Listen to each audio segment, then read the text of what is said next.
একটা কথা মনে রাখবেন, জালেমের জন্য সবচাইতে বড় শাস্তি হচ্ছে সে যদি কিছু বলে চুপ করে থাকা।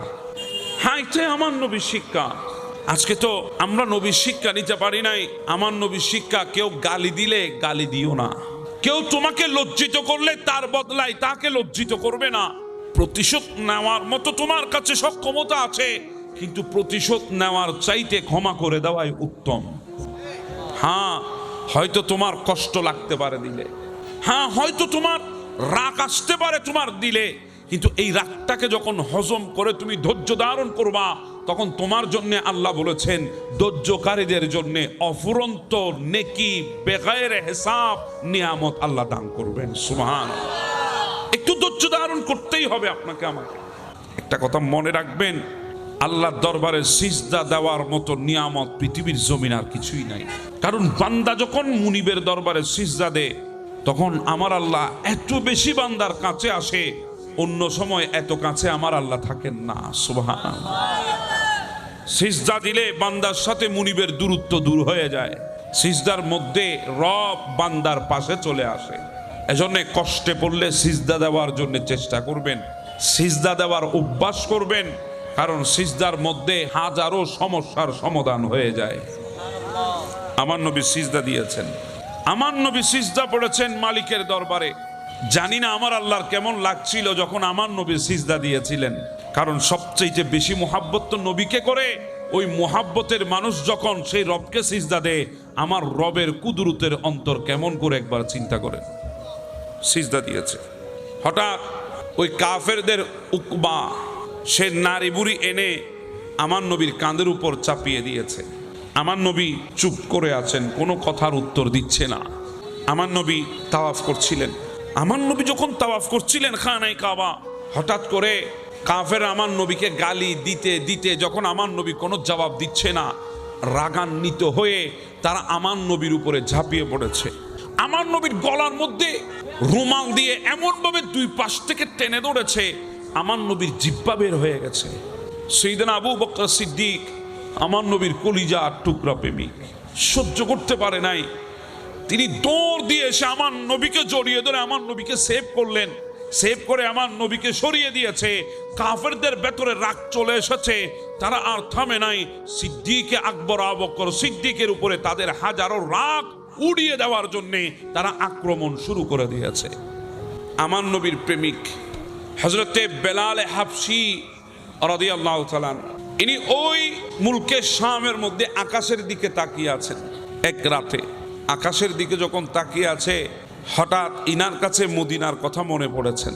ইনি চিন্তা করতেছেন মদিনা শরীফের সেই অলিগুলি সম্পর্কে, চিন্তা করতেছেন মদিনা শরীফের সেই জায়গা সম্পর্কে, যেই জায়গায় এক সময় উনি আজান দিলে আমার নবী মসজিদে আসতেন। উনি আমার নবীর ইন্তেকালের পরে আর মদিনায় থাকতে পারেন নাই, বিরহে উনি মদিনা থেকে চলে এসেছেন মুলকে শামে। অনেক দিন চলে গেছে। উনি আসমানের দিকে তাকিয়ে তাকিয়ে মদিনার কথা চিন্তা করছেন। ওই দিন রাতে তিনি ঘুমিয়ে পড়েছেন। যখন ঘুমিয়ে গেছেন, হঠাৎ করে দেখতেছে ঘুমন্ত অবস্থায় আমার নবী উনার স্বপ্নের মধ্যে তশরিফ এনেছে। একটু জোরে বলি না সুবহানাল্লাহ। তা একটা কথা মনে রাখবেন, ইমাম বুখারী বলছেন মান রানি ফিল মানামি ফাকাদ রাল হক। কেউ যদি স্বপ্নে আমার নবীকে দেখে, বাস্তবে আমার নবীকে দেখেছেন। কারণ নবীকে দেখলে এটার স্বপ্ন থাকে, এটা বাস্তব হয়ে যায়। হযরতে বেলাল হাবশী আমার নবীকে দেখেছেন। আমার নবী বলে, বেলাল এই কেমন অকৃতজ্ঞতা, বেলাল এই কেমন অকৃতজ্ঞতা, বহুদিন হয়ে গেল আমার কাছ থেকে তুমি দূরে সরে আছো। এ কথা বলতেই বেলাল হাবশীর ঘুম ভেঙে গেছে, চটফট শুরু করেছে। স্ত্রী বলে, স্বামী কি হলো? বলে, না আমাকে যেতেই হবে। কই যাবেন এত রাতে? বলে, মদিনায় যেতে হবে, সকাল হোক। বলে, না আমি আর থাকতে পারবো না, আমার নবী আমাকে কথা বলেছে, আমাকে এখনই চলে যেতে হবে। তিনি দ্রুত বাহন তৈরি করেছেন, সওয়ারি তৈরি করেছেন, নিজে তৈরি হয়েছেন। দিন রাত চলতে চলতে মদিনায় এসে পৌঁছেছেন। যখন মদিনায় তিনি ঢুকছিলেন, একটা জিনিস খেয়াল রাখবেন, যখন কোনো আশেক মদিনায় ঢুকে নজর যদি সবজে গম্বুজের দিকে গিয়ে পড়ে, তখন দিলের কান্না আর ওই বান্দা আটকিয়ে রাখতে পারে না। কথা বলেন ঠিক না? দিল ফেটে কান্না আসে, দিল ফেটে। হ্যাঁ, আশেক এমন সবজে গম্বুজ দেখলে তার চোখের পানি দুনিয়ার কেউ আর আটকে রাখতে পারে না। বেলাল ডুবতেছে মদিনায়। হায় আল্লাহ, জানি না বেলালের হৃদয়ে কেমন করছিল, কারণ আমরা কি নবীর আশেক? বেলাল তো অনেক বড় আশেক নবীর। কেমন করছিল জানি না। বেলাল ডুবছিলেন মদিনায় এইবার মধ্যে। মদিনার শীতল হাওয়া বেলালের শরীরের মধ্যে প্রশান্তি এনে দিয়েছে। গোটা জার্নিটা বেলাল ভুলে গেছে। অক্লান্ত পরিশ্রম, সফরের ক্লান্তি বেলালের দূর হয়ে গেছে। বেলাল সোজা গিয়ে আমার নবীর রওজায়ে আতহারের পাশে বসেছে। আমার নবীর রওজায়ে আতহারের পাশে বসে বসে বেলাল সালাম দিচ্ছে, আসসালাতু ওয়াসসালামু আলাইকা সাইয়্যিদি ইয়া রাসূলুল্লাহ বলে বলে সালাম দিচ্ছে। আমাদেরও তো দিলের তামান্না, প্রত্যেক আশেকের দিলের তামান্না, একজন ইমানদারের জিন্দেগির চাহত, জিন্দেগিতে একবার হলো মদিনায় গিয়ে নবীকে সালাম দেবে। এইদিকে গোটা মদিনার মধ্যে শোরগোল হয়ে গেছে, বেলাল এসেছে মদিনায়। সবাই দৌড় আরম্ভ করেছে বেলালকে দেখার জন্য। ইমাম হাসান, ইমাম হোসাইন রাদিয়াল্লাহু তাআলা আনহুমা ইনারাও দৌড়ে এসেছেন। ডাক দিয়ে বলে, বেলাল এসেছেন অনেকদিন পরে, এতদিন আমাদের কথা মনে পড়েছে। বেলাল, একটা কথা যদি বলি রাখবেন? বলে, হ্যাঁ বলেন না, কেন রাখবো না? আপনার তো আমার নবীর কলিজার টুকরা, আপনাদের কথা তো আমি ফেলতে পারি না, বলেন। বলে, বেলাল, যেই আজানটা দিতেন আপনি মদিনায়, আজকে অনেক দিন হয়ে গেছে আজানটা শুনি নাই, একটু আজানটা দেন না।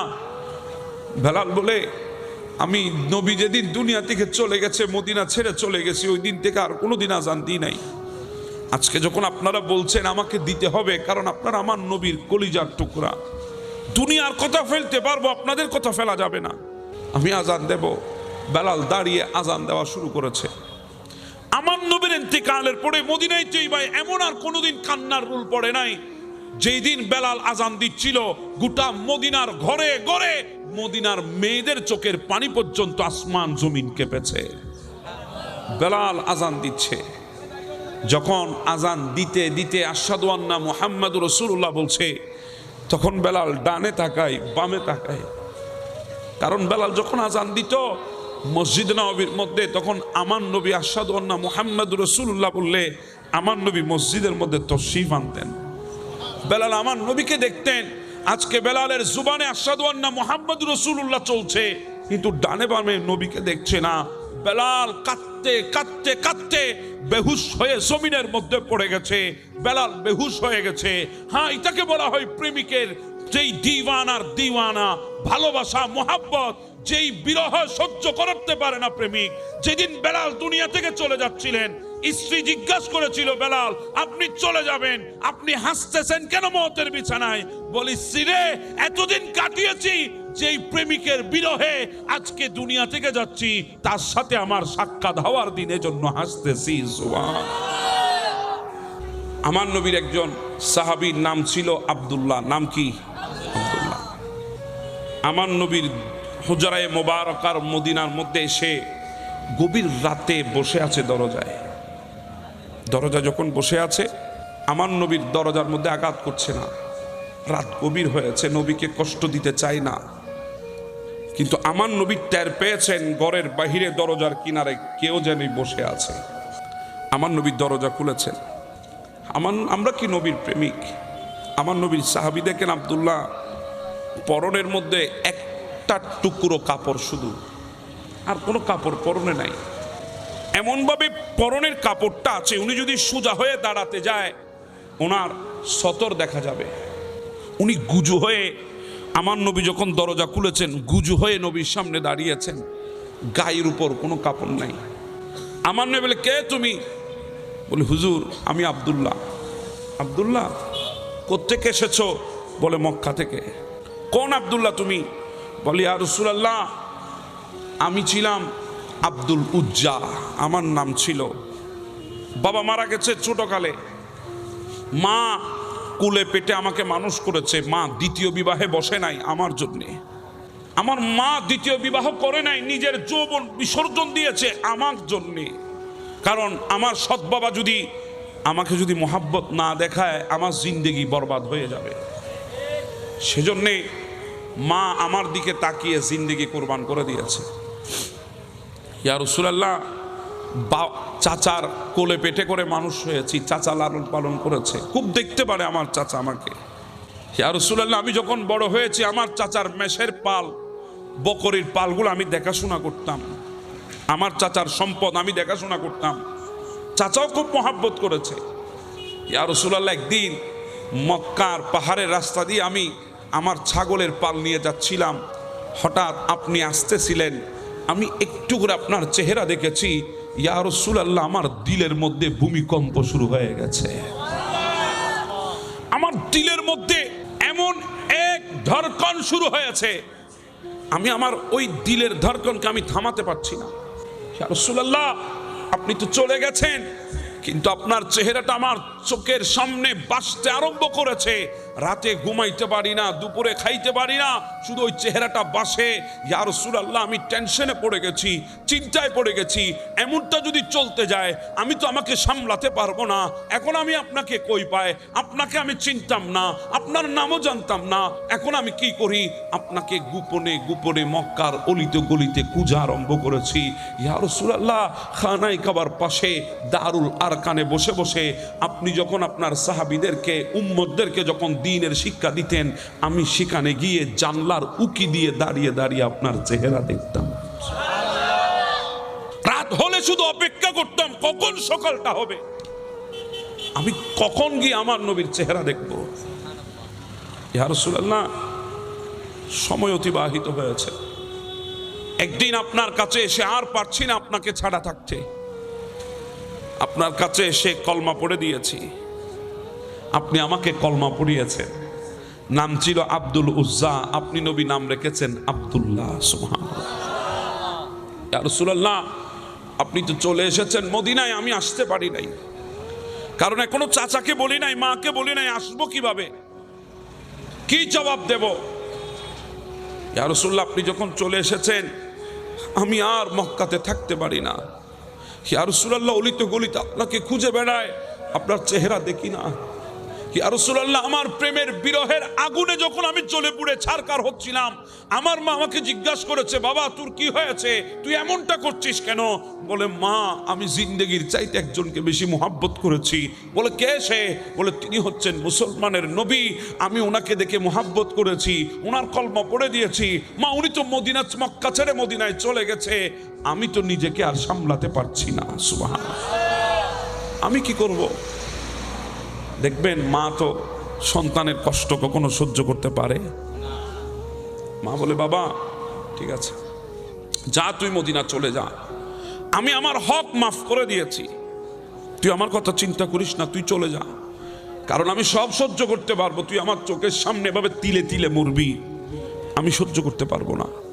আর তুই যে মোহাব্বতের যেই হালতে তুমি আছো, তুমি আর বেশি দিন বাঁচবে না এভাবে থাকলে, যাও তুমি মদিনায় চলে যাও। বলে, ইয়া রাসূলুল্লাহ, গেলাম চাচার কাছে, চাচা বিদায় দেন, আমি চলে যাব। কই যাবি? বলে, মদিনায়। কেন যাবি? বলে, রাসূলুল্লাহর কাছে। রাসূলুল্লাহর কাছে মানি? বলে, আমি মুসলমান হয়েছি, কলমা পড়েছি, নবীর উপরে ঈমান এনেছি, নবী তো মদিনায় আছে, আমি নবীকে ছাড়া থাকতে পারি না, আমি নবীর কাছে চলে যাব। ইয়া রাসূলুল্লাহ, চাচা তো কাফের ছিল, মুশরিক ছিল, বড় রাগান্বিত হয়ে গেছে আমার উপরে। বলে, আমি খাওয়াইছি, আমি পড়িয়েছি, আমি লালন পালন করেছি, আজকে বড় হয়ে আমার সমস্ত কথা ভুলে গিয়ে আরেকজনের জন্য চলে যাবি আমাকে ছেড়ে? ঠিক আছে, যা চলে যা, যা দিয়েছি সব ফেরত দিয়ে যা, তোকে আমি ধন সম্পদ দিয়েছি, টাকা দিয়েছি, পয়সা দিয়েছি, দে, বের কর ওগুলো, আমাকে দিয়ে যা। সব সম্পদের দলিল কাগজ এনে চাচাকে দিয়ে দিয়েছে, টাকা পয়সা যা ছিল বের করে দিয়ে দিয়েছে। বলে, চাচা সব দিয়ে দিলাম, এগুলো আমার কাছে লাগবে না। কেন জানেন? কারণ আমি যেটা নিতে যাচ্ছি ওটা তো কুল কায়নাতের সম্পদ। সুবহানাল্লাহ। চলে গেলেন, চাচার কাছে সমস্ত সম্পদ দিয়ে দিলেন। চাচা বলে, দিয়ে দিয়েছ সব? বলে, হ্যাঁ। পরনের কাপড়টাও খুলে রাখ। আল্লাহ, পরনের কাপড়টাও খুলে রাখ, ওটাও আমি দিয়েছি তোকে। চাচা, তুমি মনে করেছো পরনের কাপড়ের কথা বলে দুনিয়ার লজ্জায় ফেলে আমাকে আটকাতে পারবে? চাচা না না, দুনিয়ার ইজ্জত দিয়ে কি করব, আমি সব ফেলে দিলাম, কোনো অসুবিধা নাই, তুমি আমাকে দুনিয়ার সামনে লজ্জিত করবা, আমি লজ্জিত হব, সমস্যা নাই, কারণ আমি তো দো জাহানের বাদশার দিকে রওনা হয়েছি। ইজ্জত সম্মান দুনিয়ায় নাই, ইজ্জত সম্মান তো রাসূলের দরবারে আছে। সব খুলে দিয়েছি, ইয়া রাসূলুল্লাহ, বিবস্ত্র হয়ে গিয়েছি। মার কাছে গিয়ে বলেছি, মা কিছুইতে নাই পরনে, একটা টুকরা কাপড় দিবা, একটু কোনোভাবে শরীরে লাগিয়ে আমি একটু মদিনায় যাব। হায় মা বলে, বেটা আমার ঘরে তো একটা ওড়না ছাড়া আর কিছুই নাই। বলে মা ওটা দাও। ওড়নাটা নিলেন, পেঁচিয়েছেন, সতর ঢেকেছেন, কিন্তু সম্পূর্ণ কাপড় আসে নাই। সোজা হয়ে দাঁড়াতে গেলে কাপড় উঠে যায়, সতর দেখা যায়, সেজন্য গুজু হয়ে হেঁটে হেঁটে মক্কা থেকে মদিনায় এসেছি। আর রাসূলুল্লাহ, রাত গভীর হয়ে গেছে, আপনাকে ডাকতে চেয়েছি, ডাকি নাই, বেয়াদবি হয়ে যাবে। ইয়া রাসূলুল্লাহ, বাহিরে বসে আছি, আমি যখন এসেছি আপনি বলতে পারবেন, আমি জানতাম আপনি বের হবেন। আমার নবী বলে, এত মহাব্বত করিস? বলে হ্যাঁ। দাঁড়া। আমার নবী ভেতরে গিয়ে দুই টুকরো কাপড় এনেছেন, দুই টুকরো কাপড় এনে আমার নবী দিয়েছেন আব্দুল্লাহকে। মদিনার মানুষ জেনে গেছে নবীর কাপড় আব্দুল্লাহকে দান করেছে, আব্দুল্লাহকে দিয়েছে পড়ার জন্য। মদিনার মানুষ বলা আরম্ভ করেছে, আব্দুল্লাহ যুল বিজাদাইন, দুই কাপড়ওয়ালা আব্দুল্লাহ। সুবহানাল্লাহ। আমার নবী বলে দিয়েছে, ও আব্দুল্লাহ, যা সাহাবে সুফার কাছে 70 জন আমার প্রেমিক বসে থাকে আমার দরবারে, তুইও তাদের সাথে থাকবি। আব্দুল্লাহ বলে, নবী যখন মোহাব্বত দেখিয়েছে, গোটা দুনিয়া আমাকে মোহাব্বত দেখাচ্ছে। মদিনার মানুষ আমাকে ডেকে ডেকে মেহমানদারি করা শুরু করেছে, কারণ নবী মোহাব্বত দেখিয়েছে। আমার জন্য মদিনার মানুষের ঘরের দুয়ার উন্মুক্ত ছিল। মানুষ আমাকে এত বেশি মোহাব্বত করত, আমি নিজেকে অনেক বেশি খুশি মনে করছি, আনন্দে মনে করছি, কারণ মদিনার মানুষগুলা একজন আমার পর ছিল না, সবাই আমার আপনের চাইতে বেশি হয়ে গেছে। কিন্তু একদিন আমার নবী বলেছেন, যখন মসজিদে নববীতে কেউ নামাজ পড়বে, তোমরা আস্তে আস্তে করে জিকির করবা। আমার নবীর কথাটা আমি আব্দুল্লাহ ভুলে গেছি। আমি একদিন জুড়ে জুড়ে জিকির করছিলাম, মদিনার মানুষ নামাজ পড়ছে মসজিদে নববীতে। ফারুক আজম এসে দেখলেন, দেখে আমাকে একটা ধমক দিয়েছেন। ধমক তো দিয়েছে, তাও আবার ফারুক আজমের ধমক। আমার তো দিল কেঁপে উঠেছে, আমি সহ্য করতে পারি নাই, কারণ মদিনার মানুষ এতদিন আমাকে আদর দেখিয়েছে, হঠাৎ করে আমাকে ধমক দিয়েছে, আমি সহ্য করতে পারি নাই। তাও আবার ওমরের মতো ব্যক্তির ধমক সহ্য করে কিভাবে, আমার হৃদয়টা ভেঙে গেছে। আমি মসজিদের এক পাশে বসে বসে মুখ চেহারা মলিন করে আমি বসে আছি। আমার নবী ঢুকছিলেন মসজিদে নববীতে, হঠাৎ আমার দিকে নজর গেল, ডাক দিয়ে বলে, আব্দুল্লাহ চেহারা মলিন কেন? বলে, না ইয়া রাসূলুল্লাহ, কিছু হয় নাই। বলে, আমি জানি কিছু না কিছু হয়েছে, কেন চেহারা মলিন বল?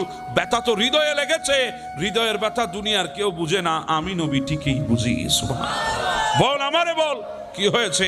বলে, ইয়া রাসূলুল্লাহ, দোষ কিন্তু ওমরের ছিল না, দোষ ওমরের ছিল না, দোষ আমার। বলি, ইয়া রাসূলুল্লাহ, আমি ভুলে গেছিলাম আপনার কথা, আপনি বলেছেন জোরে জিকির না করতে নামাজের সময়, মানুষ যখন নামাজ পড়ে। আমি ভুলে গেছি, আমি জোরে জিকির করা শুরু করেছি। ইয়া রাসূলুল্লাহ, দোষ আমার ছিল, ওমর ধমক দিয়েছে, ওমরের কোনো দোষ নাই। কিন্তু ইয়া রাসূলুল্লাহ, আমি তো মোহাব্বতে মদিনায় ছিলাম, হঠাৎ ধমক সহ্য করতে পারি নাই, চেহারা মলিন হয়ে গেছে। আমার নবী হাত ধরলেন, আব্দুল্লাহ হাত ধরে নিয়ে গেলেন। ওমর ধমক দিয়েছ? বলে, হ্যাঁ ইয়া রাসূলুল্লাহ, জোরে জিকির করছিল। ওমর, আব্দুল্লাহকে ধমক দিও না, কারণ আব্দুল্লাহ অনেক মূল্য দিয়ে আমি নবীর মোহাব্বত কিনে নিয়েছে, জিন্দেগির সব দিয়ে আমাকে মোহাব্বত করেছে আব্দুল্লাহ। ওমর, ধমক দিও না আব্দুল্লাহকে। ওমর, আব্দুল্লাহকে ধমক দিয়ে কথা বলো না। সেই আব্দুল্লাহ রাদিয়াল্লাহু তাআলা দুনিয়া থেকে চলে যাচ্ছেন আমার নবীর কুল মুবারকের মধ্যে। বড় আজীব কথা এখানেই, আব্দুল্লাহ লাশ মুবারক কাঁধে কে নিয়েছেন জানেন? হযরতে সাইয়েদনা সিদ্দিক আকবর রাদিয়াল্লাহু তাআলা। ওনার লাশ মুবারক কাঁধে নিয়েছেন হযরতে ওমরে ফারুক রাদিয়াল্লাহু তাআলা। ওনার লাশ কাঁধে নিয়েছেন মাওলা আলী শের খুদা কাররামাল্লাহু তাআলা ওয়াজহুল করিম। ওনার লাশ কাঁধে নিয়েছেন হযরতে আব্দুল্লাহ ইবনে মাসউদ রাদিয়াল্লাহু তাআলা। রাতের বেলায় যখন গোরস্থানে নিয়ে যাচ্ছে, লাশের সামনে হাতে চেরাগ বাতি নিয়েছেন হযরতে বেলাল হাবশী। বেলাল বলে ইনারা চারজন কাঁধে নিয়ে আব্দুল্লাহকে কবরের কাছে নিয়ে যাচ্ছে। হযরতে সিদ্দিক আকবর ওমরের দিকে ফিরে ইশারা করেছেন, চলো কবরে নামবো। ওনারা ইশারা করে কবরের দিকে আগিয়েছেন, দেখতেছে কবরের ভেতরে আমার নবী আগে নেমে বসে আছে। আমার নবী আগে নেমে দাঁড়িয়ে আছে। আমার নবী বলে, না না, কাউকে নামতে হবে না, আমি হাত বাড়িয়েছি, দে আমার আব্দুল্লাহকে আমাকে দে। হ্যাঁ হ্যাঁ, এটাই তো আমাদের দিলের তামান্না। ইয়া রাসূলুল্লাহ, কিছুই নেই জিন্দেগিতে, আমল নাই, বন্দেগী নাই, ইবাদত নাই, কিন্তু আপনাকে মহব্বত করেছি। যখন আমাদের কবরে রাখা হবে, বিসমিল্লাহি ওয়া আলা মিল্লাতি রাসূলিল্লাহ, নবী আপনি তখন হাত বাড়িয়ে একবার আমাদেরকে রিসিভ করে নেবেন। সুবহান।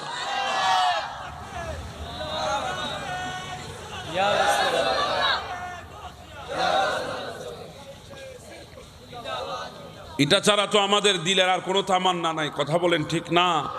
আমাদের দিল তো এটাই চায় আমার নবী আমাদেরকে উম্মত বলে একবার আমাদেরকে গ্রহণ করুক। আবু বকর সিদ্দিক, ওমর দাঁড়িয়ে তাকিয়ে আছে। আমার নবী নিয়েছেন আব্দুল্লাহকে, কবরে শোয়েছেন। হযরত বেলাল হাবশী বলছে, আমি দেখতেছি নবীর চোখের পানি দাড়ি পর্যন্ত ভিজে গেছে। আমার নবী শোয়ে দিয়েছে। আমার নবী শোয়ে দেওয়ার পরে আল্লাহর দরবারে হাত তুলেছে, আল্লাহ আজকে সন্ধ্যা পর্যন্ত আমি আব্দুল্লাহর উপরে সন্তুষ্ট, তুমিও সন্তুষ্ট হয়ে যাও। বেলাল হাবশী বলে, এই কথাটা যখন আমার নবী বলেছেন, তখন হযরতে আবু বকর সিদ্দিক, ওমরে ফারুক মাটির মধ্যে গড়াগড়ি শুরু করেছে। আবু বকর চিৎকার দেওয়া শুরু করেছে, হায় দুনিয়া শোনো, আজকে যদি কবরটা আব্দুল্লাহর না হয়ে যদি আমি আবু বকরের হতো, হ্যাঁ আল্লাহ, আমার নবী যদি বলতেন আমার উপরে আমার নবী সন্তুষ্ট, জিন্দেগিতে আর কিছুই আমার চাওয়ার থাকতো না। এইভাবে আবু বকর সিদ্দিক কাঁদছিলেন। মদিনার মানুষ পর্যন্ত সিদ্দিক আকবরের চোখের পানিতে কাঁদছিল। হ্যাঁ, মোহাব্বত এটাকে বলে, যেই মোহাব্বত কবরের উপরে শেষ, এটাকে মোহাব্বত বলে না।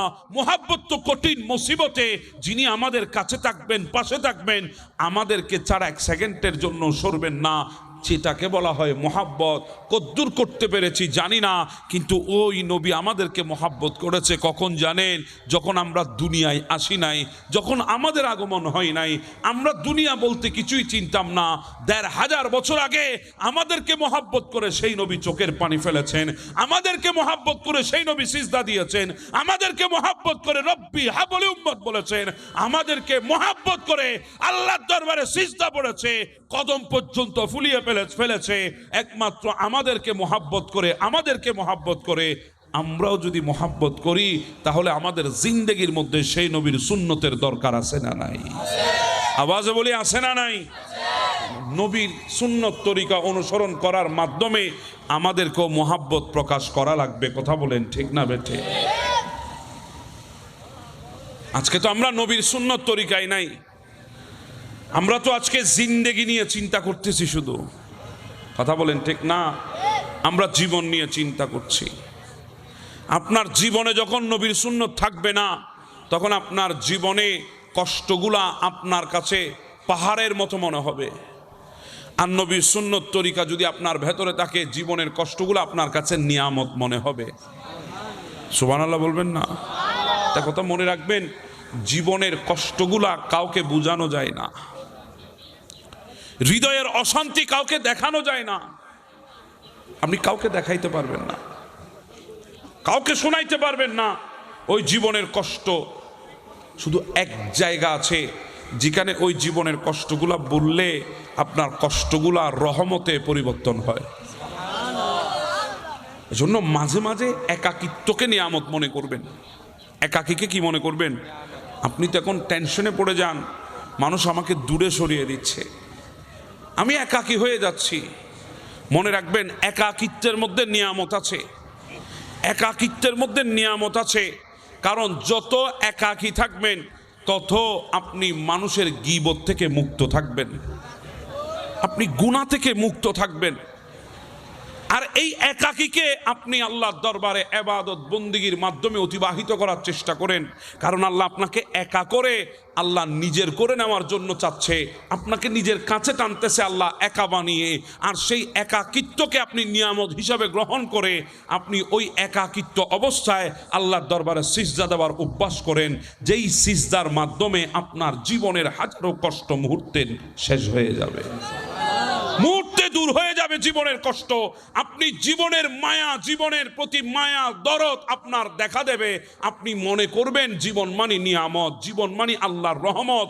কারণ দুনিয়াতে এখন বর্তমানে আমাদের অনেক ভাইয়েরা মরতে চায় এই জীবনের কষ্টে, অথচ সে জানে না মেডিকেলে হাজার মানুষ রোগে কষ্ট পাচ্ছে, আল্লাহর দরবারে ফরিয়াদ করতেছে বাঁচার জন্য। কথা বলেন ঠিক না?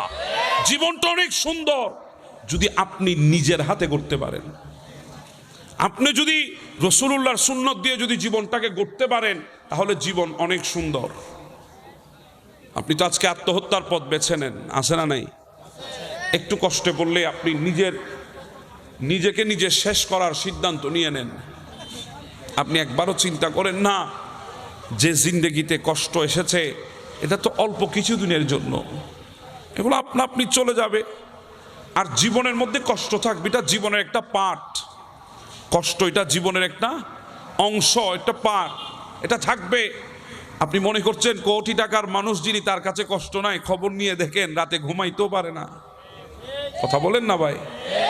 আপনি কি মনে করেন সবচেয়ে ক্ষমতাধর মানুষ যিনি, তার কাছে কষ্ট নাই, খবর নিয়ে দেখেন ওই বান্দা ঘুমিয়েছে কখন জানেও না। কথা বলেন ঠিক না? কষ্ট থাকবে, কারো না পাওয়ার কষ্ট, কারো পেয়েও কষ্ট। কেউ না পেয়ে কষ্ট, কেউ পেয়ে কষ্ট। কেউ জীবন নিয়ে দুশ্চিন্তায় আছে না পেয়ে, কেউ দুশ্চিন্তায় আছে পেয়ে। কথা বলেন ঠিক না? তো পাওয়া না পাওয়ার মধ্যে জীবন না। আপনি যখন পান নাই আপনি মনে করেছেন পাইলে মনে হয় জীবনে অনেক কিছু হয়ে যেত। না না, যে পেয়েছে তাকে জিজ্ঞাসা করেন, সে বলতেছে না পাইলেই ভালো হইতো। কথা বলেন ঠিক না? জীবন না পাওয়া এবং পাওয়ার মধ্যে নয়। জীবন হচ্ছে একমাত্র আল্লাহ রসুলের দেওয়া মহাব্বতের উপরে যদি নিজের জিন্দেগি অতিবাহিত করতে পারেন তাহলে আপনার জীবন সবচেয়ে বড় সুন্দর এবং সুখী হবে। কথা বলেন ঠিক না? সবচেয়ে বেশি সুখী হবে যখন আল্লাহ রসুলের মহাব্বত আপনার ভেতরে থাকবে। অসুবিধা হচ্ছে আপনাদের কথাগুলো? আরেকটা কথা বলি, আমাদেরকে চলে যেতে হবে। দিবা আলোকের মতো সত্য, কেউ থাকতে পারবেন না। কেমন আছো? কেউ থাকতে পারবেন না, সবাইকে চলে যেতে হবে। সব কিছু পাইলেও যাইতে হবে, না পাইলেও, জি বলেন না, পাইলেও যাইতে হবে, না পাইলেও যাইতে হবে। যাওয়াটা নিশ্চিত, যাওয়াটা, পাওয়াটা নিশ্চিত না, আবার না পাওয়াটাও নিশ্চিত না। রব যদি চাই পাবেন, রব যদি না চাই পাবেন না। কথা বলেন ঠিক না? আপনি হাজারো চেষ্টা করলেও কিছু হবে না। কিছু জিনিস আছে অর্জন করে নিতে হয়, কিছু জিনিস আছে আপনা আপনি আসে। কথা বলেন ঠিক না? দুটার মধ্যে আল্লাহর রহমত আছে। আপনি যখন অর্জন করে নিয়েছেন সেখানেও আল্লাহর রহমত আছে। অর্জন করার মতো ক্যাপাসিটি আল্লাহ আপনাকে দান করেছেন বলে অর্জন করে নিতে পেরেছেন। কিছু আপনা আপনি আছে যেগুলো আপনি ফরিয়াদের মাধ্যমে আল্লাহর কাছ থেকে চেয়ে নিয়েছেন, ওগুলো আপনা আপনি এসেছে। তো অর্জন আর আপনা আপনি যেটাই হোক না কেন, আপনাকে আমাকে অবশ্যই দুনিয়াটা ছেড়ে যেতে হবে। অর্জনকৃত হাজারো সম্পদ দুনিয়ায় থাকবে, আপনাকে চলে যেতে হবে। আল্লাহর পক্ষ থেকে পাওয়া ধন দৌলত এগুলো দুনিয়ায় থাকবে, আপনাকে চলে যেতে হবে। এজন্য আপনি নিশ্চিত হন, পাইলেও যাইতে হবে, না পাইলেও যাইতে হবে। যাওয়াটা নিশ্চিত। তো এখন এই অনিশ্চিত জীবনের জন্যে আপনি এত কিছু নিয়ে এত কষ্ট কেন, এত কিছু নিয়ে চিন্তা কেন? আপনার তো চিন্তা করা দরকার, আমি যখন চলে যাব সেই একাকী জায়গা, যেটাকে বলা হয় আখিরাত, যেটাকে বলা হয় কবর, যেটাকে বলা হয় হাসর, সেখানে আমার কি হবে? কারণ এটা তো ওই জায়গা। দুনিয়ায় হাজারো কষ্টে আছি, পাশে বাবাকে পেয়েছিলাম, হাজারে কষ্ট আছি বোঝানোর জন্য মাকে পেয়েছিলাম, হাজারো কষ্টে আছি বন্ধু বান্ধবের সাথে শেয়ার করেছিলাম, হাজারো কষ্টে আছি অনেকে হেল্প করে আমাকে ওই কষ্ট থেকে বের করে এনেছে, অনেক মুসিবতে ছিলাম, মানুষজন উসিলা হয়ে আমাকে বের করে এনেছে, কিন্তু কবরে তো আমাকে একাকী সবগুলার মোকাবেলা করতে হবে, সেখানে আমার কি হবে সেই চিন্তাটা করেন, সেখানে আমি কি করব সেই চিন্তাটা করেন, পার কিভাবে পাবো সেই চিন্তাটা করেন। সেই চিন্তা যদি দিলে আসে তাহলে আপনার কাছে সবচাইতে বেশি জীবনে পাওয়া না পাওয়া এটা নিয়ে চিন্তা করবেন না, আপনি সবচাইতে বেশি চিন্তা করবেন আল্লাহ আল্লাহ রসুলের দেওয়া তরিকা অনুসরণ করে আমি চলতে পেরেছি কিনা। আমার বাবারা, সাইয়েদনা সিদ্দিক আকবর আমার নবীকে সরিয়ে দিলেন। কাফির মুশরিক তারা এমনভাবে সিদ্দিক আকবরের উপরে ঝাঁপিয়ে পড়েছেন, এমনভাবে আঘাত করা আরম্ভ করেছে, গোটা শরীর কত বিকট হয়ে গেছে। আল্লাহর পয়গম্বরের প্রেমিক হযরত সিদ্দিক আকবর বেহুশ হয়ে পড়ে আছে, আর এইদিকে কাফেররা তাকে মেরে কত বিকট করে দিয়ে তারা সবাই চলে গেল। সিদ্দিক আকবরকে দরাদরি করে করে ঘরের মধ্যে আনা হলো। অনেকক্ষণ পরে সিদ্দিক আকবরের জ্ঞান ফিরে এসেছে। আল্লাহর পয়গম্বর আমার নবীর প্রেমিক সিদ্দিক আকবর তিনি যখন জ্ঞান ফিরে পেলেন, মা ডাক দিয়ে বলে, সন্তান কিছু খাও। ও বাবা, তুমি এখনো কিছু খাও নাই, অনেকক্ষণ পর্যন্ত তুমি বেহুশ ছিলা, কাফেররা তোমাকে এমন ভাবে আঘাত করেছে, তোমার শরীর কত বিকট হয়ে গেছে। ও আবু বকর, তুমি এতক্ষণ পর্যন্ত বেহুশ অবস্থা থেকে এই মুহূর্তে তুমি জ্ঞান ফিরে পেয়েছো, নাও একটু কিছু খেয়ে ওষুধ খেয়ে নাও। আবু বকর ডাক দিয়ে বলে, মা দুনিয়ার কোনো খাবার আমার জুবানে ঢুকবে না, মা দুনিয়ার কোনো ওষুধ আমার শরীরের ব্যথা সারাতে পারবে না, মা আমাকে একটু কষ্ট করে নিয়ে যাও, আমার নবীর চেহারা যদি দেখাইতে পারো আমার হাজারো কষ্ট দূর হয়ে যাবে।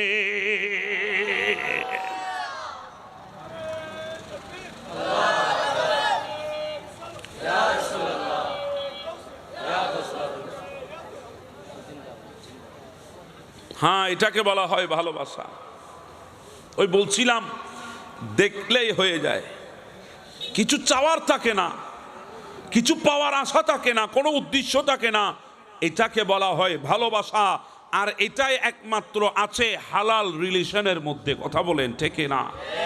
হারাম রিলেশনের মধ্যে এই নিয়ামত পাবে না, হালাল রিলেশনের মধ্যে তুমি এই নিয়ামত পাবে। হারামের মধ্যে তো শুধু চায় আর চায়, উদ্দেশ্য থাকে। কথা বলেন ঠিক না? তা আমাদের অনেক ভাই আছে হারাম প্রেমে নিজেই পা দেয়, হারাম প্রেমে নিজেই পা দেয়, যখন মন ভেঙে যায় তখন আল্লাহর দরবারে এসে অভিযোগ করে, অথচ আল্লাহ তো আগেই তোমাকে বলেছে হারামে পা দিও না, সেখানে শান্তি নাই কষ্ট ছাড়া। কথা বলেন ঠিক না? মুহাব্বত যদি করতেই হয় হালাল ভাবে করার চেষ্টা করেন। হালালের মধ্যে নিয়ামত আছে। হালালের মধ্যে কি আছে? অসুবিধা হচ্ছে আপনাদের? একটু চিন্তা করবেন।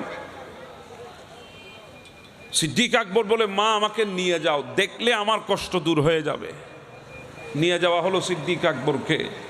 আমার নবী সিদ্দিক আকবরকে দেখেছেন, শরীর আঘাত করেছে তারা। আমার নবী তো সিদ্দিককে মহাব্বত বেশি করতেন। যখন ওনার শরীরে আঘাত দেখেছে তখন আমার নবীর চোখ দিয়ে পানির টলমল করছিল। তখন আমার আল্লাহ ডাক দিয়ে বলে, নবী চিন্তা করবেন না, আমি আছি আপনার জন্য। আর একটু জোরে বলি না সুবহানাল্লাহ। হ্যাঁ, এত বেশি মুহাব্বত আল্লাহ আমার নবীকে করেছেন, না করলে বাবা এই কথা কোনোদিনও আসতো না।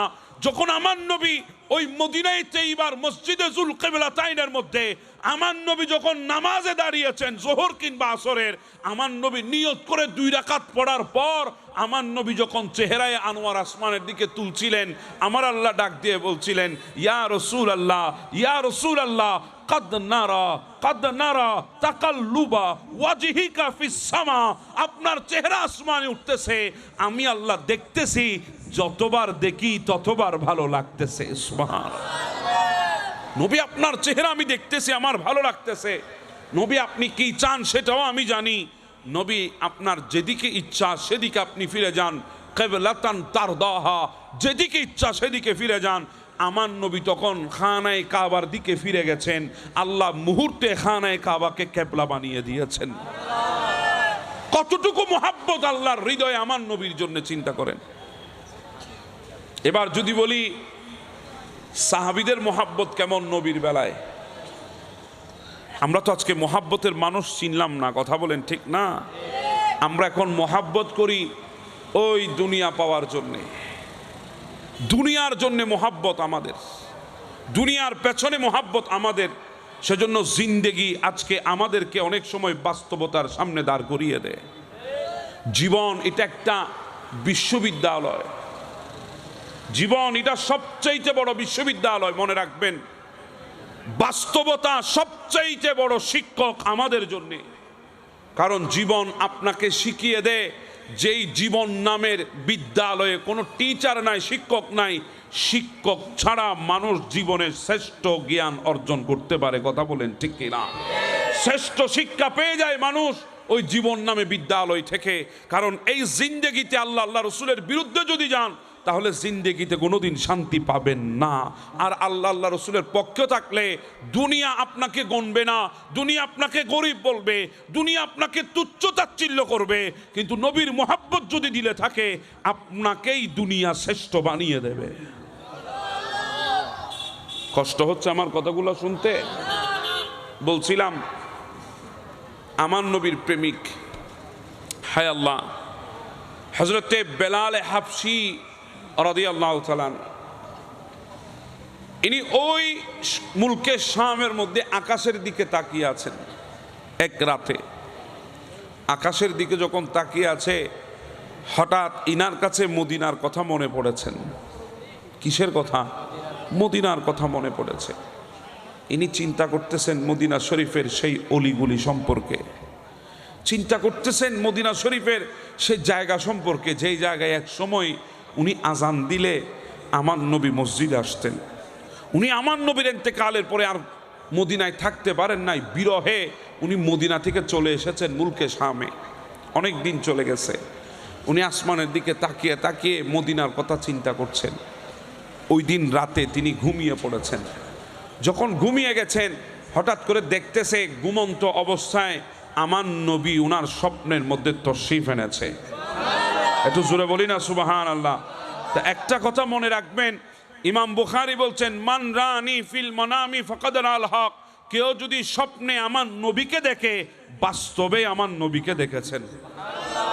কারণ নবীকে দেখলে এটার স্বপ্ন থাকে, এটা বাস্তব হয়ে যায়। হযরতে বেলাল হাবশী আমার নবীকে দেখেছেন। আমার নবী বলে, বেলাল এই কেমন অকৃতজ্ঞতা, বেলাল এই কেমন অকৃতজ্ঞতা, বহুদিন হয়ে গেল আমার কাছ থেকে তুমি দূরে সরে আছো। এ কথা বলতেই বেলাল হাবশীর ঘুম ভেঙে গেছে, চটফট শুরু করেছে। স্ত্রী বলে, স্বামী কি হলো? বলে, না আমাকে যেতেই হবে। কই যাবেন এত রাতে? বলে, মদিনায় যেতে হবে, সকাল হোক। বলে, না আমি আর থাকতে পারবো না, আমার নবী আমাকে কথা বলেছে, আমাকে এখনই চলে যেতে হবে। তিনি দ্রুত বাহন তৈরি করেছেন, সওয়ারি তৈরি করেছেন, নিজে তৈরি হয়েছেন। দিন রাত চলতে চলতে মদিনায় এসে পৌঁছেছেন।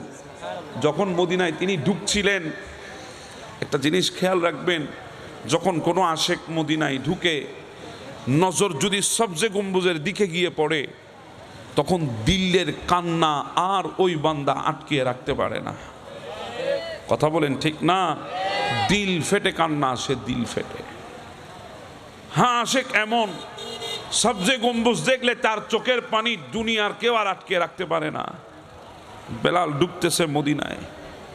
হায় আল্লাহ, জানি না বেলালের হৃদয়ে কেমন করছিল, কারণ আমরা কি নবীর আশেক, বেলাল তো অনেক বড় আশেক নবীর, কেমন করছিল জানি না।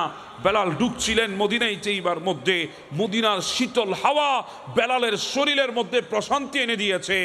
গোটা জার্নিটা বেলাল ভুলে গেছে, অক্লান্ত পরিশ্রম, সফরের ক্লান্তি বেলালের দূর হয়ে গেছে। বেলাল সোজা গিয়ে আমার নবীর রওজায়ে আতহারের পাশে বসেছে। আমার নবীর রওজায়ে আতহারের পাশে বসে বসে বেলাল সালাম দিচ্ছে, আসসালাতু ওয়াসসালামু আলাইকা সাইয়্যিদি ইয়া রাসূলুল্লাহ বলে বলে সালাম দিচ্ছে। আমাদেরও তো দিলের তামান্না, প্রত্যেক আশিকের দিলের তামান্না, একজন ইমানদারের জিন্দেগির চাহত, জিন্দেগিতে একবার হলেও মদিনায় গিয়ে নবীকে সালাম দেবে। কথা বলেন ঠিক না বেঠে? এটা আমাদের দিলের চাহত আছে না নাই? ওয়াসাল্লিমু তাসলিমা আল্লাহুম্মা সাল্লি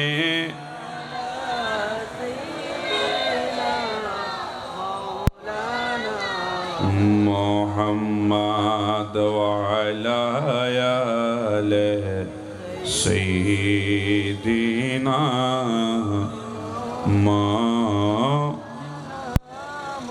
একটু জোরে জোরে মোহাব্বতের আওয়াজে বলি, আল্লাহুম্মা সাল্লি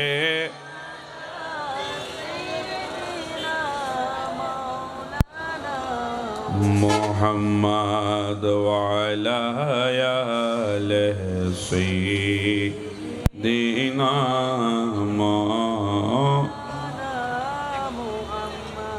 আপনাদের অসুবিধা হচ্ছে, আমরা এমন একজন পয়গম্বর আলাইহিস সালামের দরবারে দরুদ পড়তেছি, আমার নবী বলেন, মা মিন আহাদিম ইউসাল্লিমু আলাইয়া ইল্লা রাদ্দুল্লাহি আলাইয়ার রূহি হাত্তা আরুদ্দ আলাইহিস সালাম। যখন আমার উম্মত আমার উপর দরুদ পড়ে, আমি নবীর চেহারা সবসময় আল্লাহর দিকে থাকে। যখন উম্মত দরুদ পড়ে, আল্লাহ আমার চেহারা উম্মতের দিকে ফিরাইয়া দেন। একটু জোরে বলি না সুবহানাল্লাহ। আমার নবী বলেন, মা মিন আহাদিম ইউসাল্লিমু আলাইয়া, যখন আমার উম্মত আমার উপর দরুদ পড়ে, হাত্তা আরুদ্দা আলাইহিস সালাম, যখন সালাম দে, আমি নবী আমার উম্মতের সালামের জবাব দিই। আর একটু জোরে বলি সুবহানাল্লাহ। তাহলে আমরা সেই নবীর উপরে দরুদ পড়ছি যেই নবী আমাদের দরুদ শোনেন। কথা বলেন ঠিক না? তো নবীর উপরে যখন দরুদ পড়ছি, নবী যদি দেখে উম্মত চেহারা মলিন করে, তেমনটা আবার না পারতে কোনো রকমভাবে দরুদ পড়তেছে, নবী কি খুশি হবে না বেজার হবে? তা আমরা নবীকে খুশি করতে চাই কি চাই না? আওয়াজে বলি চাই কি না? আর আজকে এমন এক মাহফিলে আমরা বসেছি, যেই মাহফিলে এমন কিছু শব্দ উচ্চারিত হবে, ওই শব্দগুলা গোটা পৃথিবীর চাইতে ওজন বেশি। সুবহান।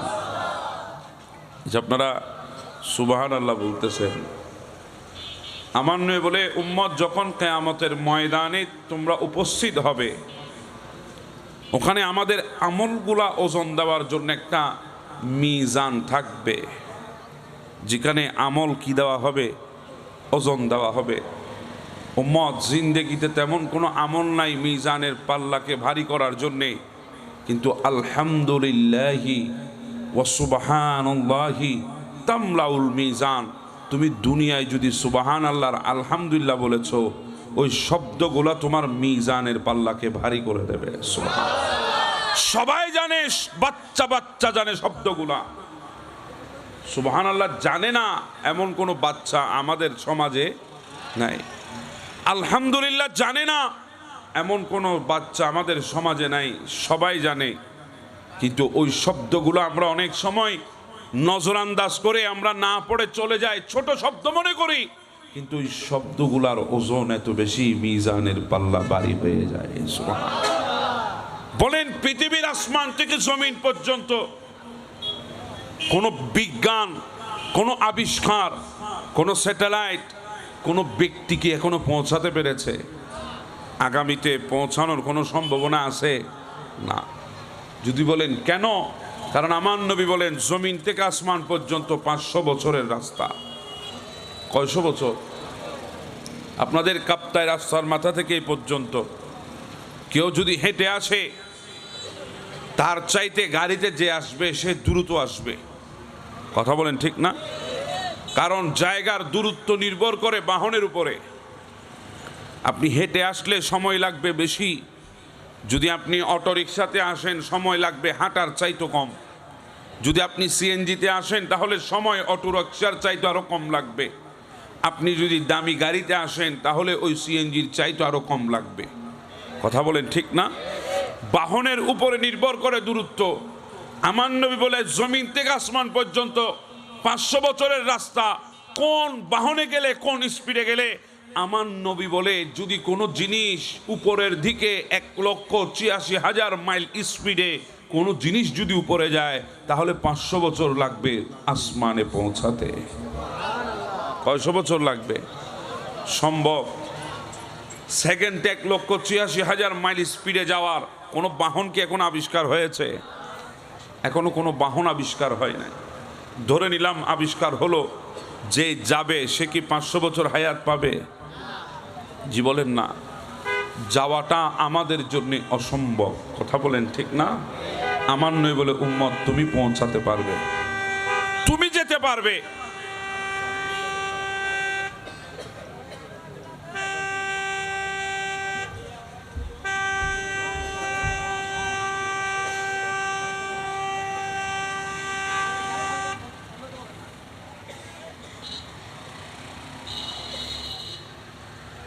এটা কি মুসলমানের ছেলে না? হ্যাঁ, এখানে মাহফিল চলতেছে, একটা তো লেহাজ থাকা দরকার।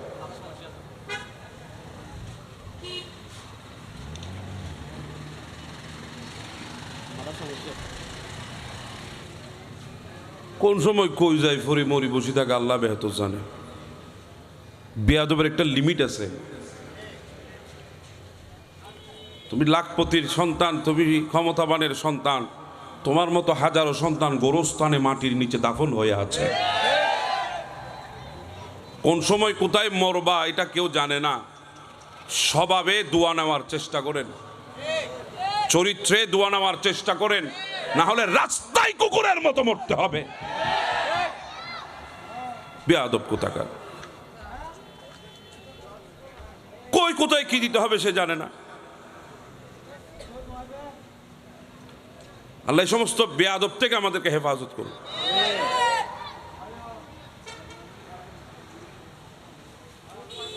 আজকে আমাদের সমাজ নষ্ট হয়ে গেছে এই সমস্ত উচ্চ শিক্ষিত গাদ্দারদের কারণে।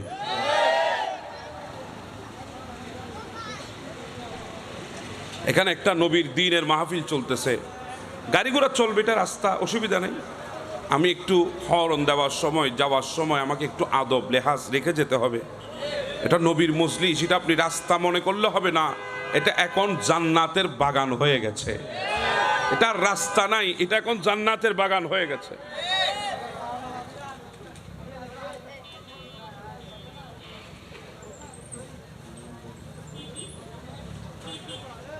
আল্লাহ,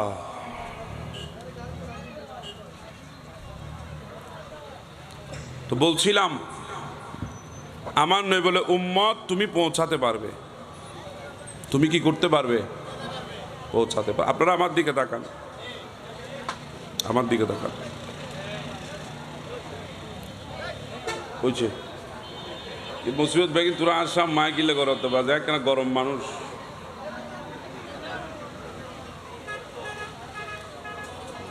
আল্লাহ আল্লাহ আল্লাহ আল্লাহ আমাদের বোঝার তৌফিক দান করে দিক। এই জায়গায় যে কথাগুলো বলতেছে এগুলো একটু থামান, একটু আস্তে কথা বলতে বলে বাবা, একটু আস্তে কথা বলেন আপনারা। আমার নয় বলে উম্মত তোমরা আসমানে পৌঁছাতে পারবে। ওই 500 বছরের রাস্তা যেখানে বাহন দিয়ে যাওয়া সম্ভব না সেখানে তোমরা যেতে পারবে। প্রশ্ন হলো কিভাবে যাব? আমার নয় বলে তোমরা জমিনে বসে যদি ছোট্ট ছোট্ট 2টা শব্দ যদি তোমরা বলতে পারো, ওই আসমান থেকে জমিন পর্যন্ত 500 বছরের এই রাস্তাকে আল্লাহ নেকি দিয়ে ভরপুর করে দেবেন। সুবহান। যেখানে কোনো বাহন যেতে পারে নাই, বিজ্ঞান যেতে পারে নাই, তথ্য প্রযুক্তি এখনো কোনো স্যাটেলাইট পৌঁছাতে পারে নাই, উম্মত তুমি পৌঁছাতে পারবে। ইয়া রাসূলুল্লাহ কিভাবে? আমার নবী বলে সুবহানাল্লাহি ওয়ালহামদুলিল্লাহি তামলাউ আও তামলাউ মা বাইনাস সামাওয়াতি ওয়াল আরদ। তুমি যদি জমিনে বসে একবার সুবহানাল্লাহ বলো, একবার আলহামদুলিল্লাহ বলো, আসমান থেকে জমিন এই জায়গাকে আল্লাহ নেকি দিয়ে ভরপুর করে দেবেন। সুবহান। তাহলে আজকের এই মাহফিল নেকি অর্জনের মাহফিল, কথা বলে ঠেকে না। এই মাহফিল গুনাহ মা ভাবার মাহফিল, কথা কোন ঠেকে না। তো এই মাহফিল একটু মোহাব্বতের আওয়াজে সুবহানাল্লাহ বলার দরকার আছে না নাই? মোহাব্বতের আওয়াজে আলহামদুলিল্লাহ বলার দরকার আছে না নাই? পৃথিবীতে অনেক মজলিস আছে যেখানে গেলে ঈমান যাওয়ার সম্ভাবনা আছে, কিন্তু আজকের এই মজলিসে ঈমান হারা হলেও সেই ঈমান পেয়ে যাবে, কথা বলেন ঠিক না? একটু মোহাব্বতে আমরা দরুদ পড়ব। আল্লাহুম্মা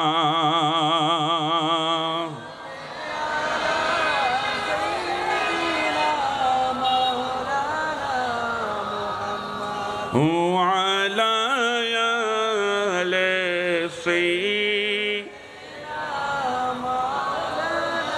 আরেকটু মোহাব্বতে আল্লাহুম্মা সাল্লি আলা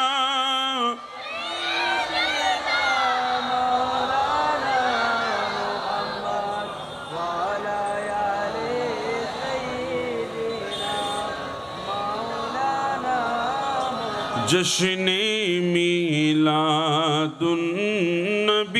है क्यों ना झूमे आज हम,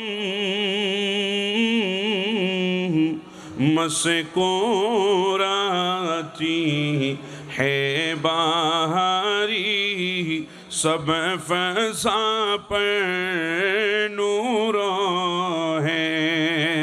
अल्लाहुम्मा सल्ली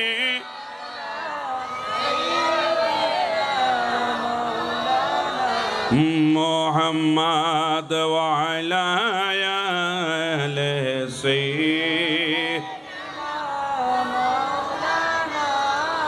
सलातुन या रसूलल्लाह।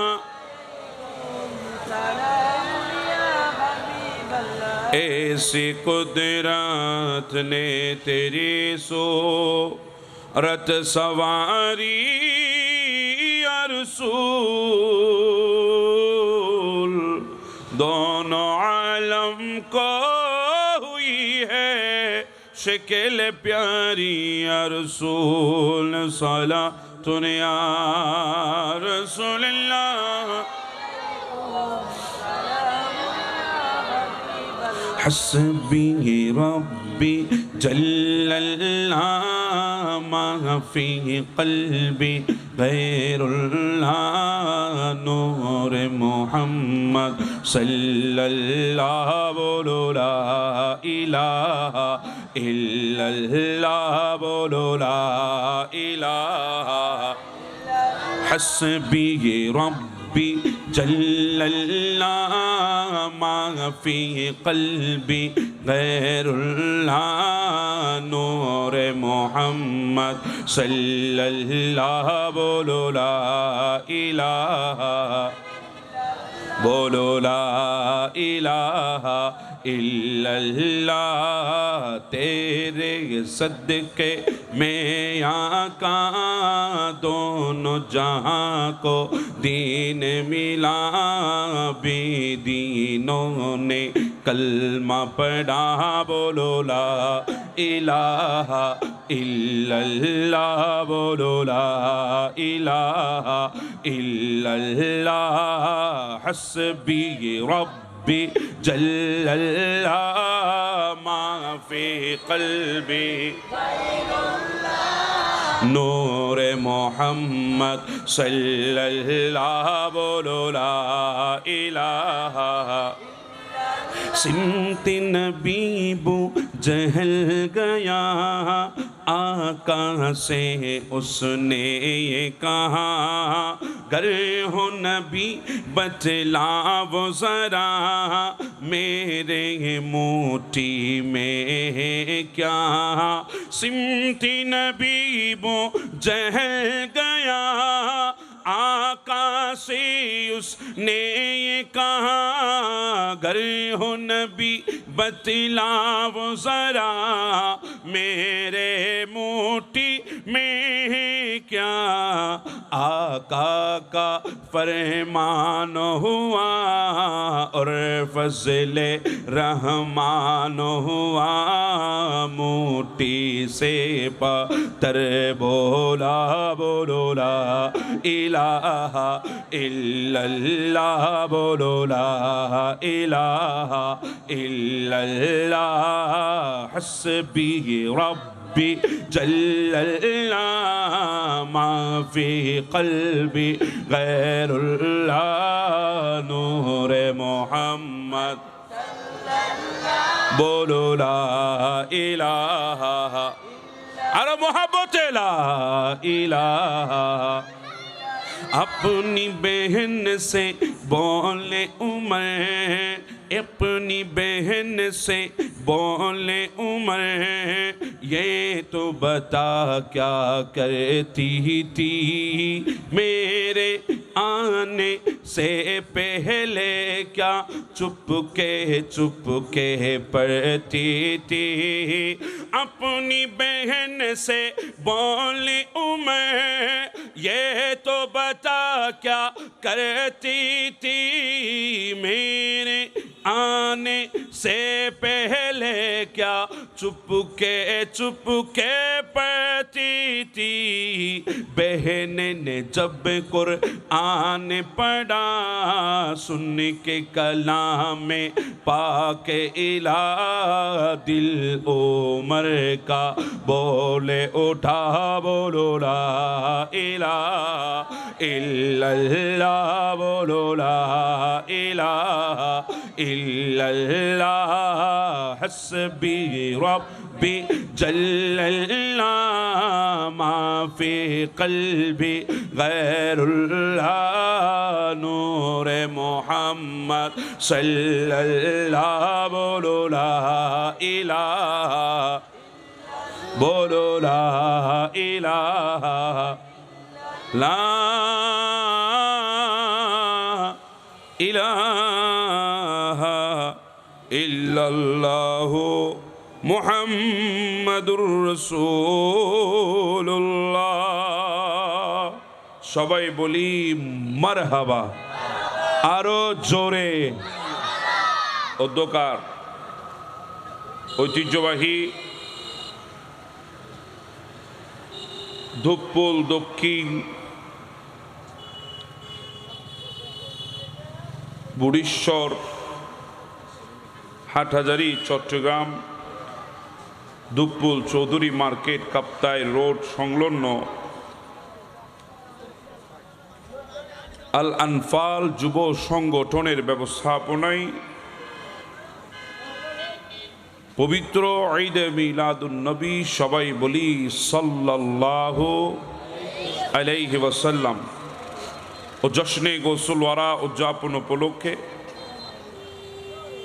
13তম আজকের এই আয়োজিত আজিম ও শান নূরানি মিলাদ মাহফিল 2025 এর সম্মানিত সভাপতি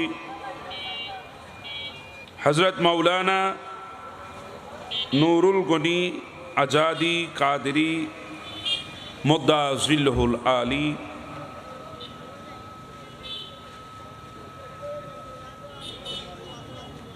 খতিবে মোকাররম দক্ষিণ পাড়া জামে মসজিদ দক্ষিণ বুড়িচর দক্ষিণ পাড়া হাটহাজারী চট্টগ্রাম আজকের মাহফিলে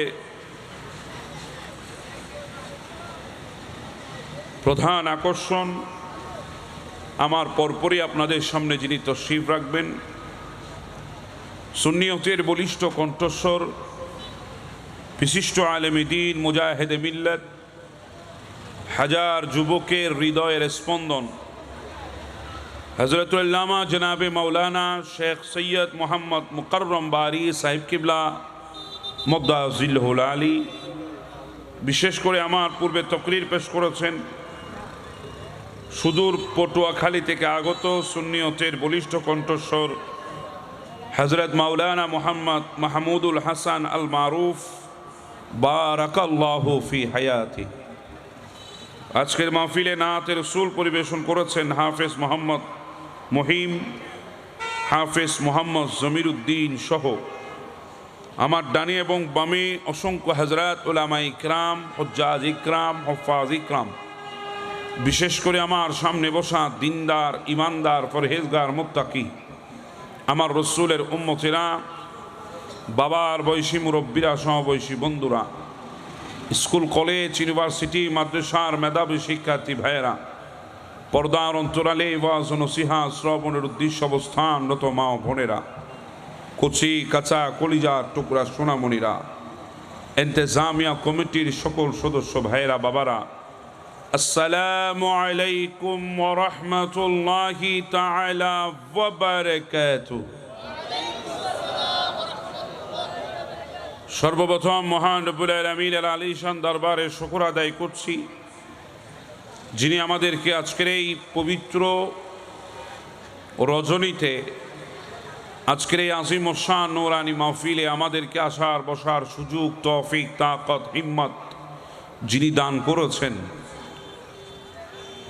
যিনি আজকের এই মকবুল মাহফিলে আমাদেরকে কবুল করেছেন, সেই মালিক আরজুস সামা, মালিকে কুল কায়না, রব্বে জলিলের দরবারে শুকরিয়া আতান। সবাই উচ্চ স্বরে মহাব্বতে একই আওয়াজে শরীরের জমাট বাঁধা শক্তিগুলাকে এক জায়গায় করে শকরের শ্রেষ্ঠ শব্দ কালিমাত শকর উচ্চারণ করে জুবান খুলে একবার বলি না আলহামদুলিল্লাহ। আমরা প্রশংসা করেছি কার? এটা আওয়াজে বলি, কার প্রশংসা করেছি? আমার আল্লাহর বড়ত্বের ঘোষণা দেওয়ার জন্যে জুবান খুলে একবার বলি আল্লাহু আকবার। আর একটু আওয়াজে বলি আল্লাহু আকবার। মোহাব্বতের আওয়াজে দিল খুলে ঈমানের জজবা নিয়ে বলি আল্লাহু আকবার। সাথে সাথে দরুদের অসংখ্য হাদিয়া নজরানা পেশ করছি আকায়ে নামেদার, তাজেদারে মদিনা, সুরুরে কলবসিনা, রহমত কা হাসিনা, आका नबी मोहम्मद रसूलुल्लाह सल्लल्लाहु ताला अलैहि वसल्लमेर नूरानी अक़दसे मोहब्बतेर आवाज़े एक बार बोली या रसूल अल्लाह। और एकटू मोहब्बतेर आवाज़े बोली या रसूल अल्लाह। आशिक बने आवाज़ दिए बोली या रसूल अल्लाह। আপনাদের শুকর আদায় করছি, যারা মাহফিল সাজিয়েছেন, আপনারা এসে বসে যারা মাহফিলের সৌন্দর্যতা বৃদ্ধি করেছেন, আল্লাহ পাক আমাদের আসা যাওয়া ইন্তেজামিয়ার ইন্তেজামকে আল্লাহ আমাদের জন্য নাজাতের ওসিলা হিসাবে কবুল করে নিন। পৃথিবীর বুকে আল্লাহ পাক আমাদেরকে পাঠিয়েছেন, আমরা পৃথিবীতে এসেছি কিসের উপর ভিত্তি করে জানেন? একমাত্র মোহাব্বত আর ভালোবাসার উপরে ভিত্তি করে। আল্লাহ আমাদেরকে বড় মোহাব্বত করে বানিয়েছেন, না হলে ফেরেশতারা নিষেধ করেছিল, ফেরেশতারা নিষেধ করেছিল আল্লাহ বানানোর দরকার নাই, ফিতনা ফাসাদ করবে। আল্লাহ বলে আমি যা জানি তোমরা তা জানো না। ফেরেশতাদের কথা আমার আল্লাহ নজরান্দাজ করে আমাদেরকে সৃষ্টি করেছেন। বলেন মোহাব্বত না থাকলে কি সৃষ্টি করতেন? যেবল মোহাব্বত না থাকলে সৃষ্টি করতেন? এজন্য আল্লাহ বলছেন ইউহিব্বুহুম ওয়া ইউহিব্বুনাহু, তারা আমাকে মোহাব্বত করে, আমি তাদেরকে মোহাব্বত করি। গোটা পৃথিবী আল্লাহ বানিয়েছেন মোহাব্বতের উপরে। আল্লাহর দরবারে সবচেয়ে শ্রেষ্ঠ জিনিসের নাম হচ্ছে মোহাব্বত, শ্রেষ্ঠ মকামের নাম হচ্ছে মাহবুবিয়ত। আর সেই মোহাব্বত আর মাহবুবিয়তের মকামে আমার আল্লাহ সর্বশ্রেষ্ঠ আসনে আসীন করেছেন আমার নবী হাবিবুল্লাহকে। সুবহানাল্লাহ। আমার নবীর চাইতে আল্লাহ পৃথিবীতে আর কাউকে মোহাব্বত করে নাই, আর আমার নবীর চাইতে মোহাব্বতের পাত্র আল্লাহ দ্বিতীয় কাউকে সৃষ্টি করে নাই। তো জোরে বলবেন না সুবহানাল্লাহ। মোহাব্বত বানিয়েছেন কে? মোহাব্বত ঈমান ওয়ালারা করতে পারে, যাদের ঈমান নাই তারা মোহাব্বত করতে পারে না। তাদের মোহাব্বতের মধ্যে কমতি আছে, উদ্দেশ্য আছে। আর যারা প্রেমিক তাদের মোহাব্বতে কোনো উদ্দেশ্য নাই, তারা শুধু মাহবুবকে দেখলেই হয়ে যায়। কথা বলেন ঠিক না? এজন্য আল্লাহ বলেন, ও দুনিয়ার মানুষ শোনো, তোমরা যে মোহাব্বত নিয়ে আজকে পারাপারি করছো, ওয়াজআলা বাইনাকুম মাওয়াদ্দাতাও ওয়া রাহমা, ওই দয়া মোহাব্বত আমি আল্লাহ সৃষ্টি করেছি। সুবহানাল্লাহ। মোহাব্বত কে সৃষ্টি করেছে? জি বলেন, কে সৃষ্টি করেছে? আল্লাহ।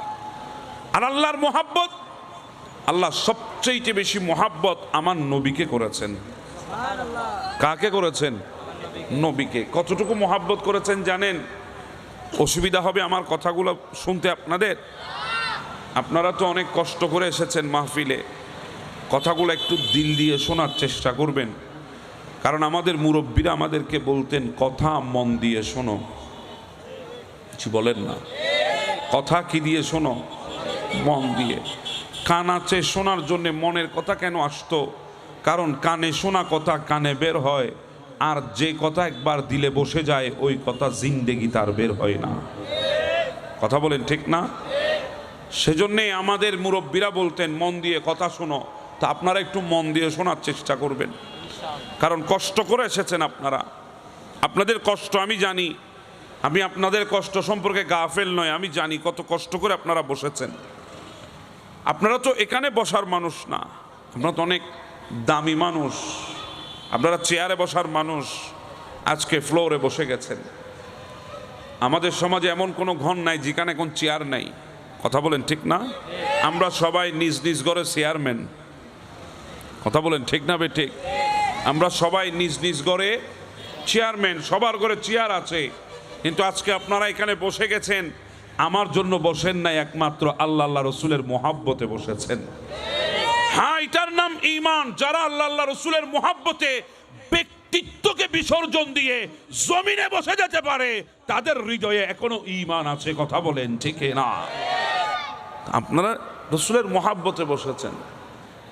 মোহাব্বত যদি না থাকতো আপনারা কখনো এখানে বসতেন না, আপনাদেরকে টেনে এনে বসানো যেত না। দিলে মোহাব্বত আছে বলে আপনারা আজকে জমিনে বসে গেছেন। আল্লাহ এই মোহাব্বতকে আমাদের দিলের মধ্যে সালামত রাখুক। আমিন বলেন আমিন। কষ্ট হবে আপনাদের। বলছিলাম আল্লাহ দুনিয়াতে সবচাইতে বেশি মোহাব্বত কাকে করেছেন? আমার নবীকে। কেমন মোহাব্বত জানেন? আমরা যখন কোনো মানুষকে মোহাব্বত করি, ওই মানুষ যদি কোনো মুসিবতে পড়ে, কোনো কষ্ট পায়, কোনো দুঃখ পায়, মন ছোট করে, আমরা তখন কি বলি? কষ্ট পেও না, আমি আছি তোমার সাথে। কথা বলেন ঠিক না? যদি স্ত্রী মুসিবতে পড়ে যায়, স্বামী বলে প্রিয়তমা তুমি চিন্তা করো না, তোমার প্রত্যেকটা পদক্ষেপে আমি তোমার সাথে আছি। স্বামী যদি দুশ্চিন্তা পড়ে যায়, স্ত্রী এসে বলে স্বামী তুমি চিন্তা করো না, তোমার প্রত্যেকটা পদক্ষেপে আমি তোমার সাথে আছি। সন্তান যদি কষ্টে পড়ে, বাবা এসে কাঁধের উপর হাত দিয়ে বলে সন্তান তুমি কষ্ট নিও না, দুনিয়া তোমার বিরুদ্ধে যাক, আমি তোমার বাবা তোমার পাশে দাঁড়িয়ে আছি। এটাকে বলা হয় হওসালা, এটাকে বলা হয় মোহাব্বত। এটা সে মুখ দিয়ে বের করতে পারে না, যার হৃদয়ে মোহাব্বত আছে একমাত্র সে বের করতে পারে। না হলে দুনিয়াতে বন্ধু অনেক আছে, যেই বন্ধু আপনার সুখের সময় সাথী হয়, যখন কষ্ট আপনাকে চেপে বসে বন্ধুকে আর পাওয়া যায় না আপনার পাশে। কথা বলেন ঠিক না? কারণ এই কথাগুলো যে সে বলতে পারে না, যাদের হৃদয়ে মোহাব্বত আছে একমাত্র তারা বলতে পারে।